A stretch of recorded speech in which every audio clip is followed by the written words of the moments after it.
So how about your meditation this week, Clive?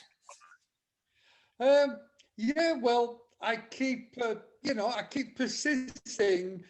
What I find is if I've just been doing something exciting or stimulating, then it's hard to get in the mood for meditation, you know.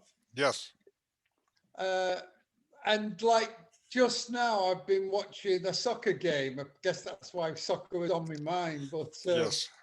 yeah, my favorite team, Manchester United. That's where I hail from and everything, and so it'll be interesting to see if I can calm down and and meditate right now. Hmm. And Yeah, one of the things that you start that starts happening in meditating when you're doing this stuff is you start just becoming more aware of your own mental state and how this goes up and down, and here you get this yeah, kind of energy going, mental energy going, because of your involvement uh, with that with something. It doesn't matter what, actually. It's a general case. And yeah, so part of the deal is this becomes a way for you to observe yourself and to learn uh, what's going on. yeah, yeah. I always like Yuval Harari and his kind of um, his motivation to meditate. He said, "I just crave to know exactly what's going on." Hmm. Yeah. And it's not easy, No. because this is all stuff that we don't learn to do as a kid. And it's really not being quiet and introspective is not a thing that is a part of our Western culture. Hmm. But so anyway, you get to observe, and this observation is becomes very powerful over time. Hmm. And out of this observation is the stuff that, in the end, you start to see yourself and the world differently. And as soon as you see things differently, instantaneous with that, your life changes. It's funny. You may notice this, but it's funny, in fact. So, how about you, Cheryl? How was your week? Really good. My routine is, I'm really feeling more solid with a routine, and it's been great actually. I've had a really good week. That's very good. Now, one of the things also that you may find, and this is not now perhaps, but as you go along with this, is that trying different things, trying different routines, and seeing if that makes a difference. For example, with me, several years ago, I started doing meditation classes that I was offering and giving. And when I started to do that, it made me look at my own practice. What am I doing?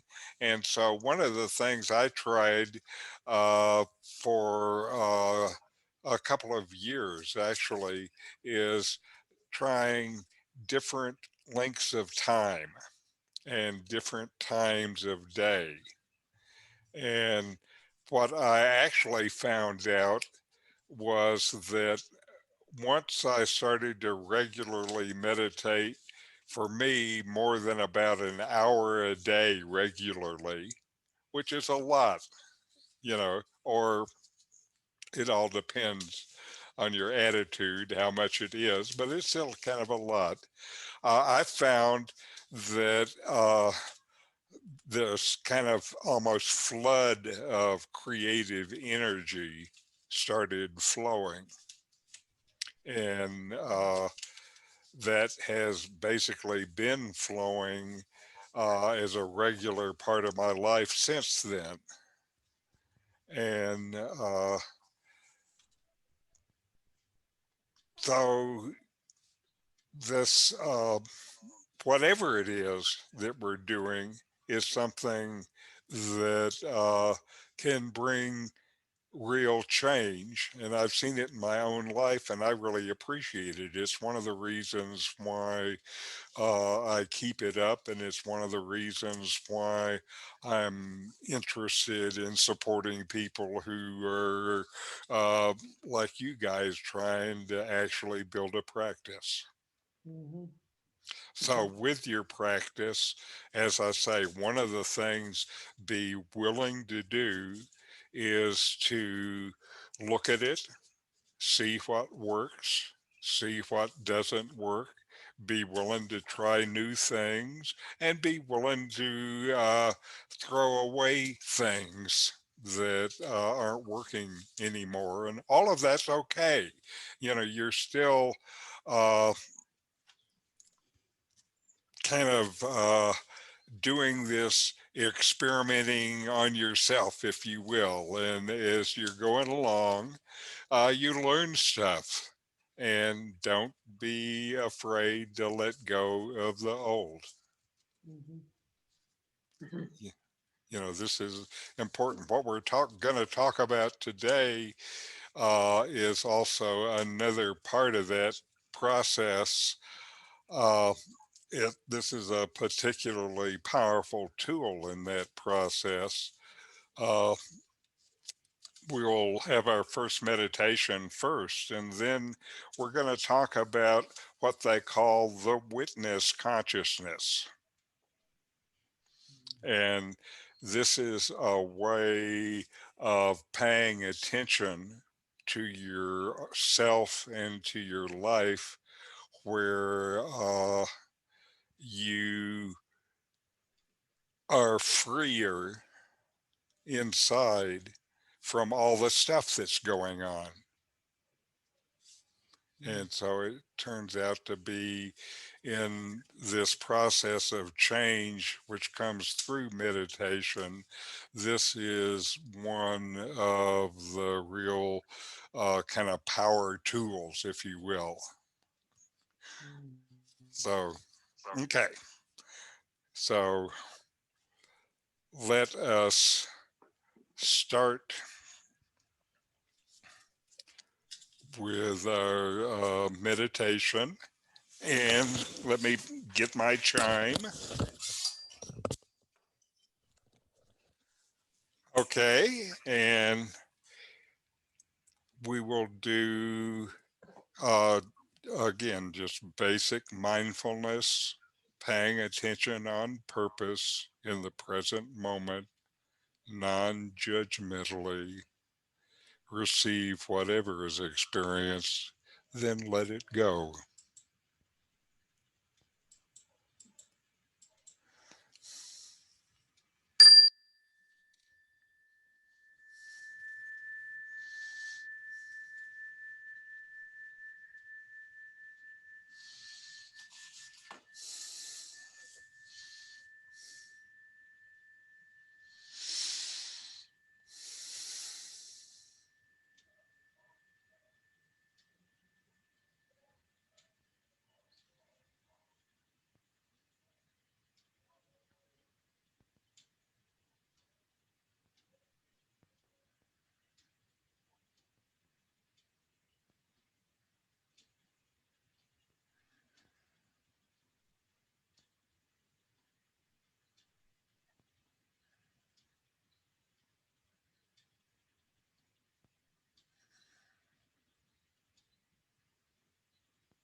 All right.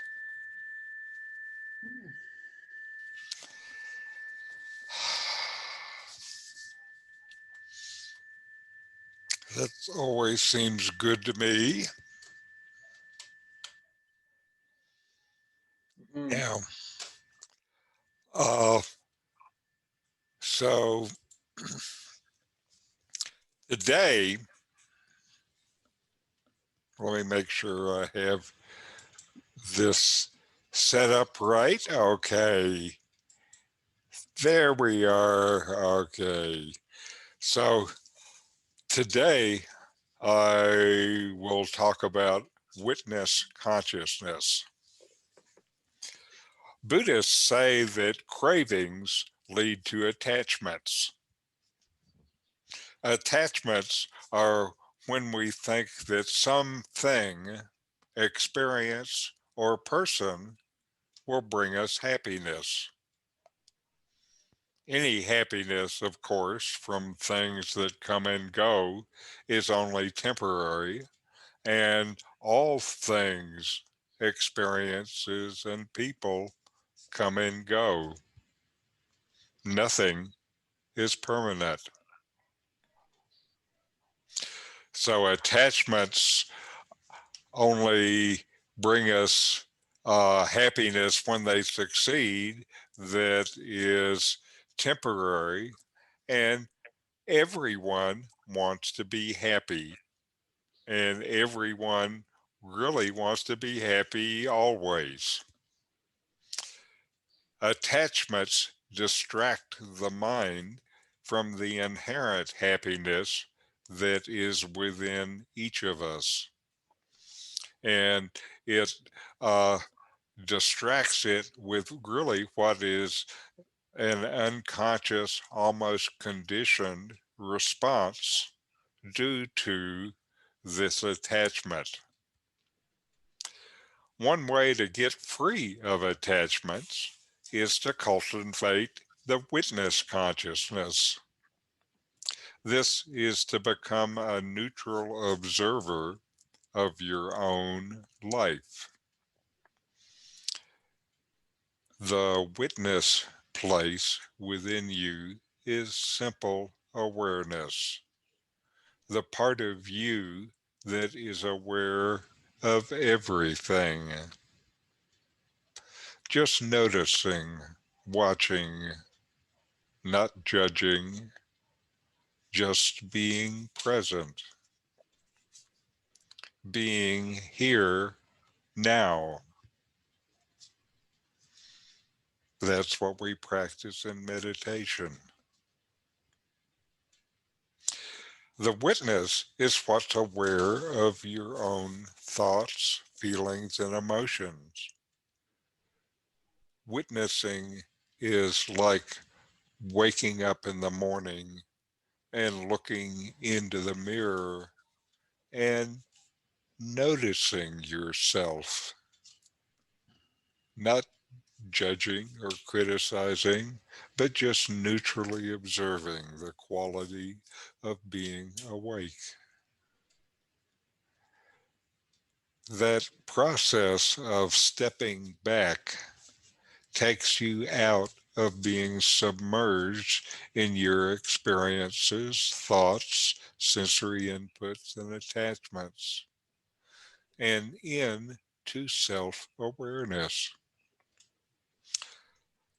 With this self awareness comes the subtle joy of just being here, alive, enjoying being present in this moment. Eventually, floating in this subjective awareness, the objects of awareness dissolve and you'll come into pure consciousness and be filled with joy and compassion. The witness is your centering device.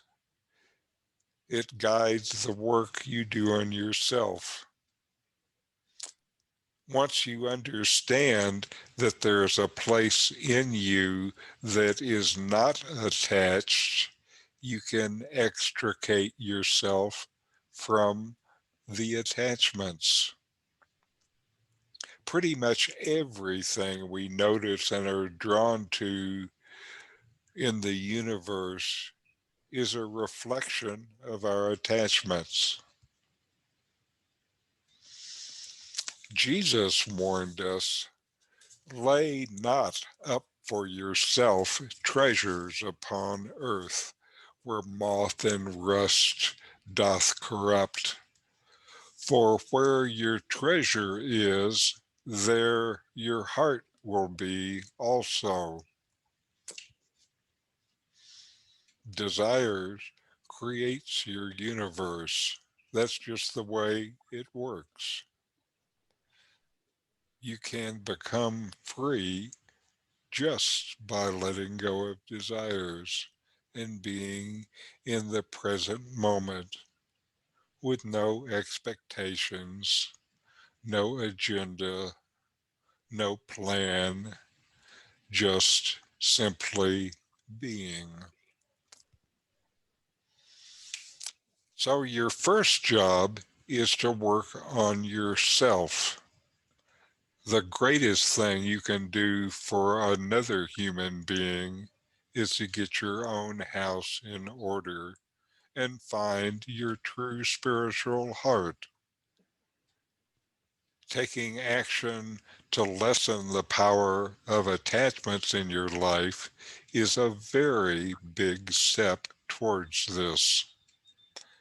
Cultivating the witness consciousness within you is an important tool in your spiritual practice. All right.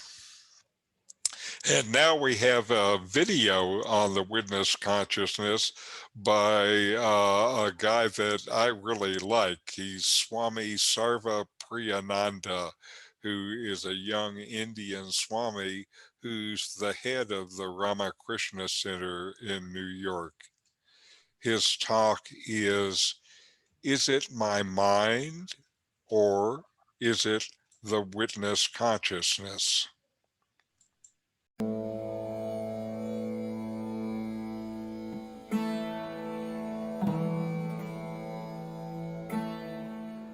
When I'm watching my thoughts without generating further thoughts, is it my mind or the witness consciousness that is doing the watching?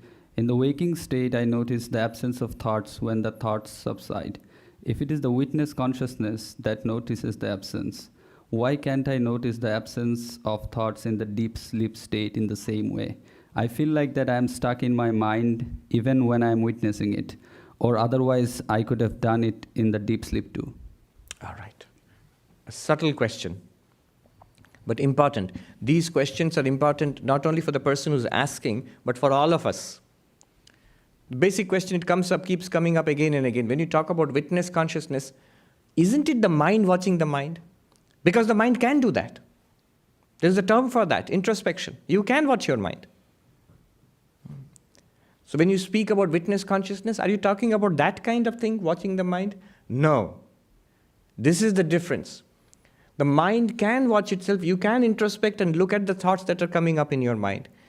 That is a practice of witnessing the movements of the mind. But it's still a practice. Why is it a practice? Because you can do it or not do it. It can begin and it can end. What begins and ends, what you can do or what you choose not to do, that is not the witness consciousness. Whenever you are not even introspecting, a flash of pain comes. You're not practicing Vedantic introspection. I am the seer and the pain is the seen. You're not practicing it. Pain comes and you say, ouch. Did you feel it or not? That which felt the pain, that which reacted with ouch, that one is the witness consciousness. Even when you are not trying to introspect. If you try to introspect and try to be a witness of your thoughts, that's a good practice. But remember, the operative word is practice. If you think that is the witness, then this problem will arise, that is not there in deep sleep. I am watching my thoughts. Sometimes I watch it, sometimes I don't watch it. Certainly in deep sleep, I do not watch it because I don't feel I'm doing anything in deep sleep. Then what is the real? So this is the first point. This thing which you are talking about is the mind, certainly the mind. It is certainly the mind. It's not the real witness consciousness. One Swami in the Himalayas put it this way. It's an easy mistake to make. One Swami in the Himalayas put it this way. He said, teaching witness and witnessed, Drigdrishya Viveka, seer and seen. After teaching this, he said to the monks gathered there, so Swamis, do you feel that you are the consciousness in which thoughts are arising and thoughts are moving and thoughts are subsiding? You are calm now, relaxed? And they say, yes, yes, yes. Then this only works in Hindi. I'll translate. He said, Bahut bade gaddhe mein giroge. You have dug a specially big pit for yourself. You're going to fall into that pit. That's the mind. That's the mind. That which learns Drigdrishya Viveka, seer and seen discrimination, is the mind. That which attempts to practice it is the mind. That which makes the breakthrough is the mind. But once the breakthrough is made, it points to something beyond the mind, which you were earlier, are now, even in deep sleep. You don't have to try anything there. We don't know it yet. That not knowingness is in the mind. And the knowingness about it also will come in the mind and remove that ignorance. And you remain as the witness of the mind, which you always were, from time immemorial. In deep sleep also you are that. But you will not have that kind of a thought, I am witnessing my deep sleep. Earlier I could not, now I can witness my deep sleep. No, no, no, you cannot. If you do that, then you are not in deep sleep. That's the mind. The funny story of the mothers sometimes check if children are sleeping. Is the good boy sleeping? Is he asleep? If he's asleep, then his right toe will move. And the right toe moves, no, the child is just faking it. I remember in Deoghar, in the school where I first joined Ramana Krishna Order School, there were hostels where children stay, little kids. And they become specially energetic and naughty at bedtime. And the Swami in charge of the hostel was one Swami in charge of one hostel was very strict. And the other Swami was a very elderly, very kindly, grandfatherly old Swami, and he couldn't manage those kids. He was 80 and they were 8. I mean, what do you expect? So he went for advice to the strict Swami. How do you manage to persuade them to go to sleep? He said, I don't take any nonsense. I say, I'm going to count to 3. 1, 2, and 3. By the time 3, you should be all tucked in bed with your eyes completely shut. And no movement, lights off. And I count 1, 2, by the time they're all jumping in bed and getting into the bed sheets and into the covers and going to sleep. And 3, it's done. Nobody dares to move after that. So this elderly Swami said, I should try it. And then he went and tried. And then he came back and said, it didn't work. Why? I said 1, 2. And the kids said 3.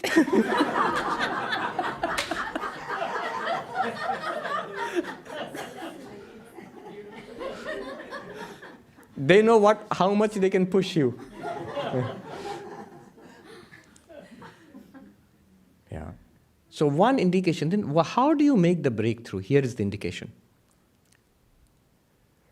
You said, the questionnaire, I feel that I am trapped in the mind. What notices this, that I feel the feeling of being trapped in the mind? Is that one trapped in the mind? Be very quiet and stay with that question. That I am trapped in the mind. Whatever I do is the mind. What is saying that? What notices it? That one is not trapped. Does anybody understand what I'm talking about here? Some of you do, yes. That one is not trapped in the mind. Never was.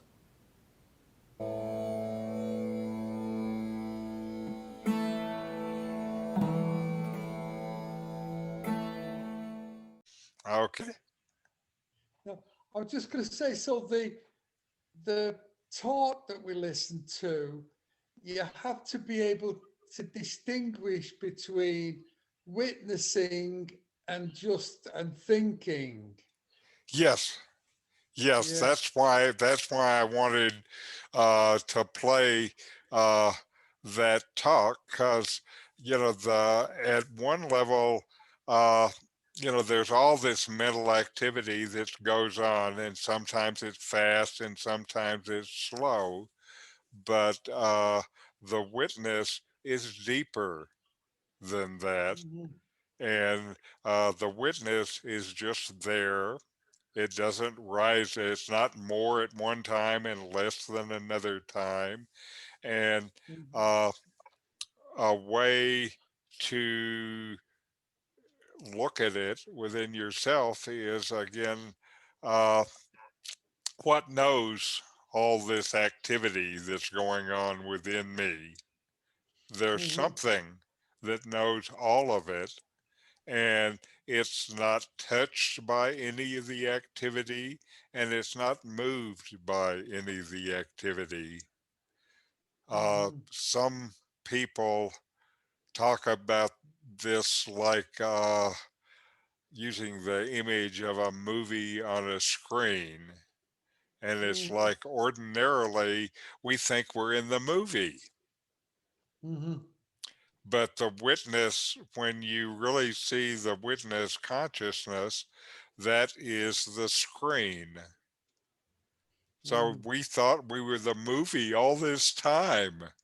And it turns out we're to the screen. And when there's a fire, it may look like it's hot, but we're not burnt. Mhm. And Mhm. again, really being able to feel that and know that within yourself means that you can see all this stuff and just let it go by and Yeah. uh, not be attached to it. And you can have all of your thoughts, even because we like to have thoughts, but when you don't grab a hold of them, the thoughts only give the power that you give them by your reacting and responding to them. The poor little thought is innocent. Yeah. Yeah. So it's me that causes all the trouble. Mhm. And the more you see that, it turns out, then the happier you are. Yeah. It's funny. I It's think I fun. get it. Okay. Mhm. Okay. So Mhm. let's finish with our chant then. Om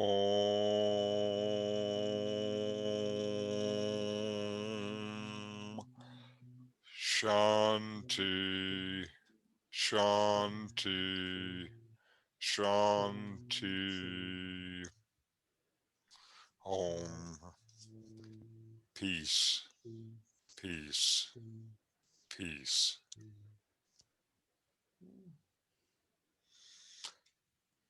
Well, very good. And it was a good session, and I'll see you next week. Okay, Mhm. Thank you. Mhm. thank you. Adios. Mhm. Adios.